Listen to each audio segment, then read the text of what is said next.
Welcome back to class, and this is Learn Chemistry with Emerald. And in today's class, we are going to be looking at electrolysis of some compounds. Electrolysis of some compound. Of course, we have defined electrolysis and some of the parameters or times we use in electrolysis. Today we look at electrolysis of some compounds. Number one is electrolysis of acidified water using Hofmann voltameter. Now, the acidified water is water mixed with a dilute H2SO4. Don't forget that we have talked about factors for preferential discharge during electrolysis.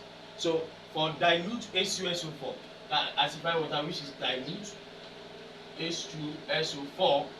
Now, in that electrolysis, you have hydrogen and then two hydrogens. Of course, you have H2SO4 and then you have water. Then you are going to have 2H plus SO4 2 minus, and then you are going to have H plus and OH minus in the electrolysis. So the 2H plus will migrate to the cathode. Don't forget that cathode is a negative electron, so the positive will attract the negative. So they move to the negative electron, they migrate to the cathode. Now, hydrogen is coming as hydrogen ion, so it will lose one electron to form hydrogen atom. However, remember that hydrogen is a diatomic element, so it will combine with another hydrogen and form H2 gas. As such, the gas that is produced at the cathode during electrolysis of acidified water is hydrogen gas. Now, at the anode, you have OH minus is preferentially discharged. Why? Because it is lower in the activity series, like we have said the other time, position of ions. So because it's lower in the activity series, OH minus will gain an electron at the anode now to become OH, and this OH will combine with themselves to form H2O and oxygen.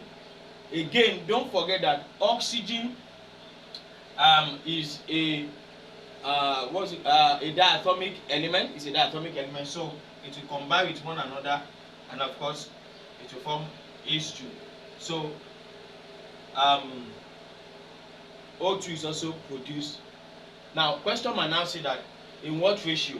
At the anode, hydrogen is produced. At the cathode, hydrogen is produced. At the anode, oxygen is produced. They are always in ratio 2 to 1.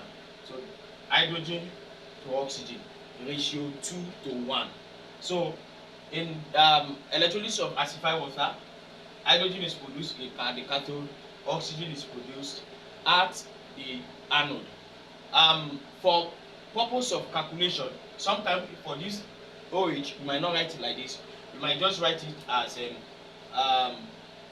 what is it called? 4OH minus, forming 2H2O plus O2 plus 4E minus. Okay, so you can have 2 here. So for the anode reaction, you can also write it like this, but we wrote it like this for explicit, so that it can be explicit. So in some of your textbook you can see it like this. It's also correct. So you can write the anode reaction like this. However, for purpose of calculation, this 4E is very important, because when you are looking at NF that we talked about, the number of ions, that it is 4 because of this reaction. It is always 4. When oxygen is liberated at the anode, the number of electrons is always 4 for the purpose of calculation. Okay, now let's talk about another electrolysis. Electrolysis of Pong NaCl, that's brine. Now, in brine, you have NaCl giving Na plus Cl minus, and then of course you have H2 because it's an aqueous solution, H plus OH minus. That's what you have. Okay, so however, like we have explained the other time, that in this case H plus will still be preferentially discharged despite the fact that sodium is high in concentration. Why? Because the distance between the concentrated ion sodium and hydrogen is far apart. So in this case, concentration do not hold. Instead, we are going to use lower in position. So that is why H plus is preferentially discharged in this reaction. Okay, so the main reason is that despite the fact that sodium is concentrated, the distance has negate that concentration. So we pick lower lower ions in the activity series. So that is why hydrogen is preferentially discharged here. However, the case is different for chlorine. Chlorine is also concentrated. Now, normally, being lower in activity series, OH is supposed to be preferentially discharged. However, the distance between chlorine and OH is very small, so concentration will hold here. Therefore, because chlorine is more concentrated than OH and the distance between them is very small, therefore chlorine will be preferentially discharged at the anode. So chlorine will gain an electron, form a chlorine atom.